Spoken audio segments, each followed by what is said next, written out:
The origin of the Sumerian gods. The religion of the Sumerians, the earliest civilization with a written language in ancient Mesopotamia, was deeply intertwined with their understanding of nature and societal life. Before the emergence of monarchy in Sumer, religious authority was effectively held by priests and religious officials.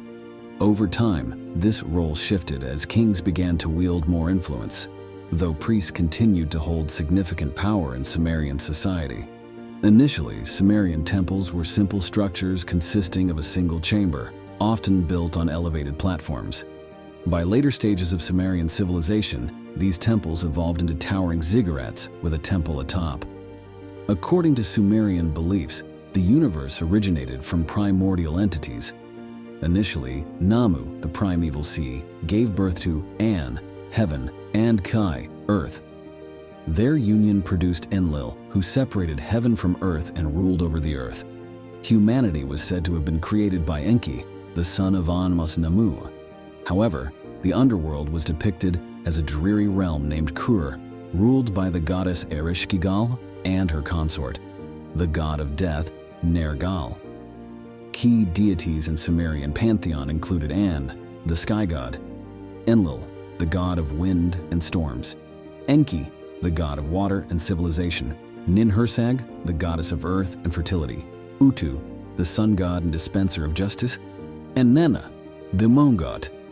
Additionally, Inanna, the goddess of law, beauty, and wear, was widely revered throughout Sumer and prominently figured in myths, including her descent into the underworld. The influence of Sumerian religion extended to later Mesopotamian civilizations, with many elements preserved in the mythology and religious practices of the Hurrians, Akkadians, Babylonians, Assyrians, and other Middle Eastern cultures. Scholars have noted similarities between Sumerian narratives and later works found in the early portions of the Hebrew Bible.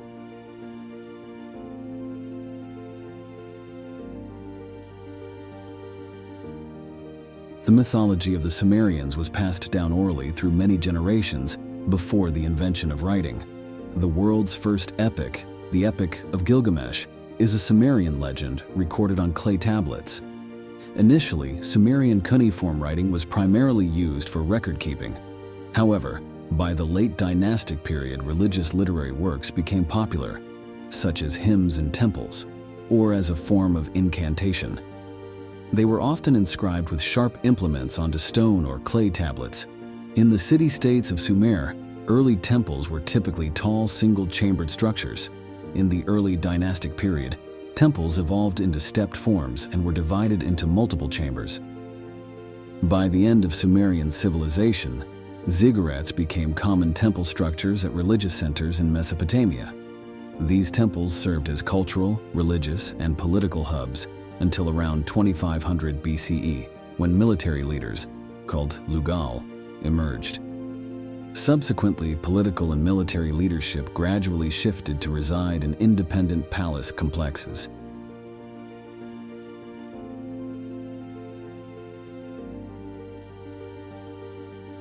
The Sumerians envisioned the universe as a closed dome, enveloped by a vast expanse of primal saltwater.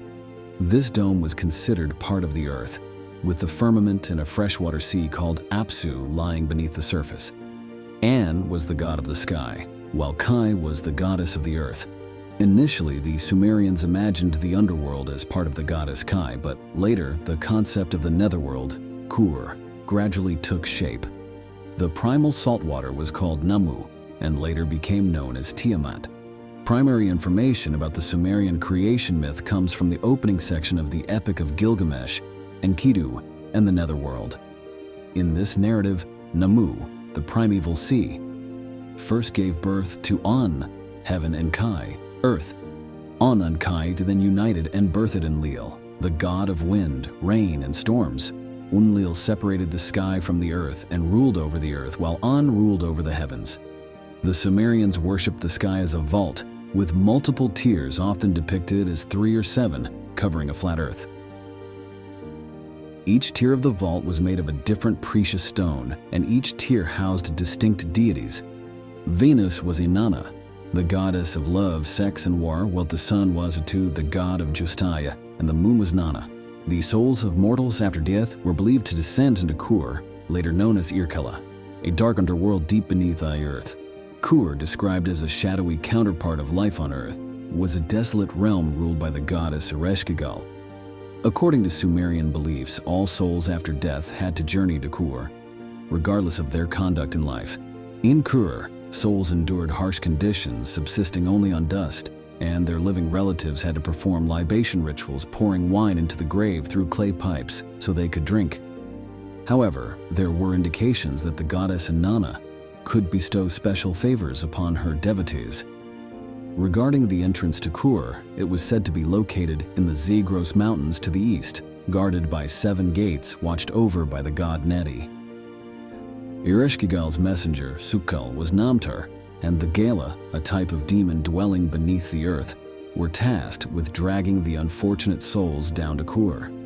They are often mentioned in magical texts, and some texts state that they have 7 offspring. Later Mesopotamian cultures referred to this underworld as Irkala, and during the Akkadian period, the role of ruler of the underworld was assigned to Nergal, the god of death.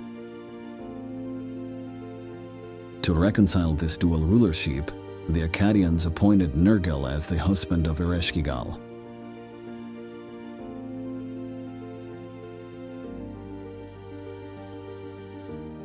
Many scholars suggest that Sumerian civilization began between circa 4500 and 4000 BCE, but the earliest historical records date back only to around 2900 BCE.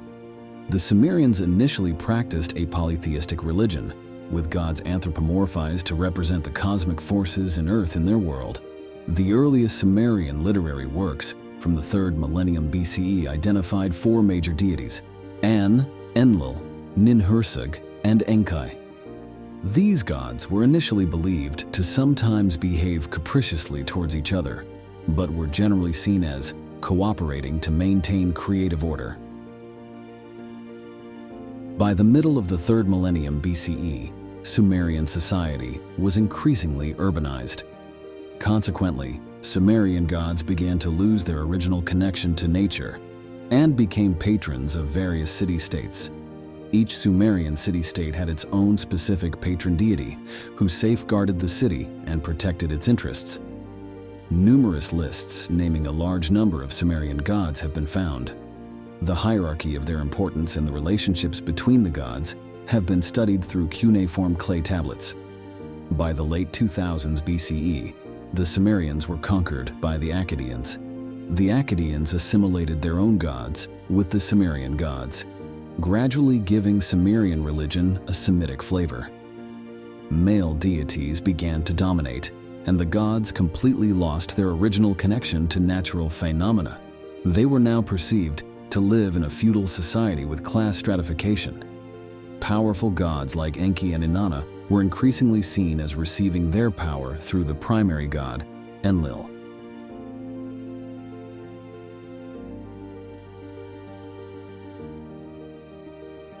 And Lord of the Heavens, the most important deity in Sumerian worship was An, revered as the supreme god, believed to be the god of the sky and originally the Lord of the Heavens. Dating back at least 3,000 years BCE, initially depicted as a great bull, a form later separated into a divan entity called the Bull of Heaven. His sacred city was Uruk, in the southern pastoral region. On Lateran's leadership role was shared or assumed by other gods.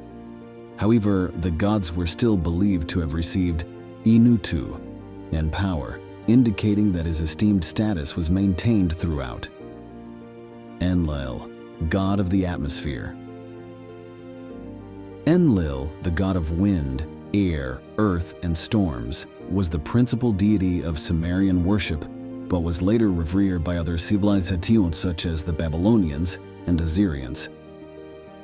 He played a significant role in the creation myth, separating the Fader, An, sky, from the Mother Ki, earth, Thus, enabling the earth to be habitable for humans.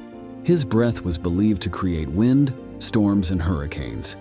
Enlil was also believed to have unleashed a flood to wipe out humanity because they caused too much noise, disrupting his sleep. He is also credited with inventing the mattock, a handheld agricultural tool, and is the patron of agriculture. Enki, creator of humankind. Enki, the god of water, knowledge, craftsmanship, magic, and spells in Sumerian mythology, is credited with creating humankind and is also seen as their protector. For example, he warned about the flood created by Enlil to wipe out humanity. He is depicted as a bearded man wearing a horned cap and a long flowing robe, often ascending Mount Morning Star. He is a highly revered god among the Sumerians. Inanna, Queen of Heaven, dubbed the Queen of Heaven. Inanna is perhaps the most famous deity in Sumerian worship. The goddess of love, passion, fertility, and war, Inanna is associated with the planet Venus, while her prominent symbols include the lion and the eight-pointed star. In many of the most famous and widely disseminated Sumerian myths and hymns like Inanna's descent, the Hulupu tree Norin Inanna and the god of wisdom, Inanna plays a prominent role. Utu, sun god. The sacred sun god and dispenser of divine justice to the Sumerians, Utu is the son of the moon god, Nana, and the fertility goddess Ningal, as well as the twin of the goddess of love, passion, fertility, and war Inanna. He is written about as early as circa 3500 BCE and is often depicted as an old man with a long beard, emitting rays of light, or as a sun disk. The Code of Hammurabi 1790 to 1750 BCA refers to Utu as Shamush, declaring him the one who provided laws for humanity. Nantnu. Ninhursag, mother goddess associated with fertility, nature, and life on earth. Ninhursag is known as the goddess of the Hursag, a stony region. She holds power over hills and deserts to create wild animals, with one of her notable creations being the wild donkeys in the western desert. As the mother of creatures, she is the mother of all living beings. She is often depicted seated on or near mountains, sometimes with omega-shaped hair, and sometimes wearing a horned headdress or moon god and wisdom. Sometimes regarded as the father of Inanna, Nana is one of the oldest Sumerian deities, first mentioned in texts around 3500 BCE. Some inscriptions reference Nana, and his cult was established at the Grand Temple of Ur. Nana is the father of the sun. Utu believed to have originated from the early days of hunter-gatherer societies, where the moon was more important to a community because they traveled at night and indicated time within the month. The sun became more important only when humans settled and engaged in agriculture. Thus, religious beliefs regarding Nana as one of the most important gods reflected the cultural development of the Sumerians. Ereshkigal is the Sumerian goddess of the underworld, known as Kur. She is the sister of Inanna, and in later myths, her husband is the god of death. Nergal, the gatekeeper of the underworld, is the god Niti. The Sumerians underwent a process of linguistic and cultural exchange with the Semitic Akkadian people in northern Mesopotamia over many generations before being invaded by Sargon of Akkad in 2340 BCE. Sumerian mythology and religious practices quickly merged into Akkadian culture. Many Sumerian gods developed into Akkadian equivalents. Some remained virtually unchanged into the Babylonian and Assyrian periods. For example, the Sumerian god An became the Akkadian Anus, Enki became Ea. The gods Ninurta and Enlil retained their original Sumerian names. Thank you for listening. What do you think about the mighty gods of Sumer? Feel free to share your thoughts in the comments section below. Don't forget to hit the subscribe button to keep up with more history exploration videos with us. Goodbye, and see you again.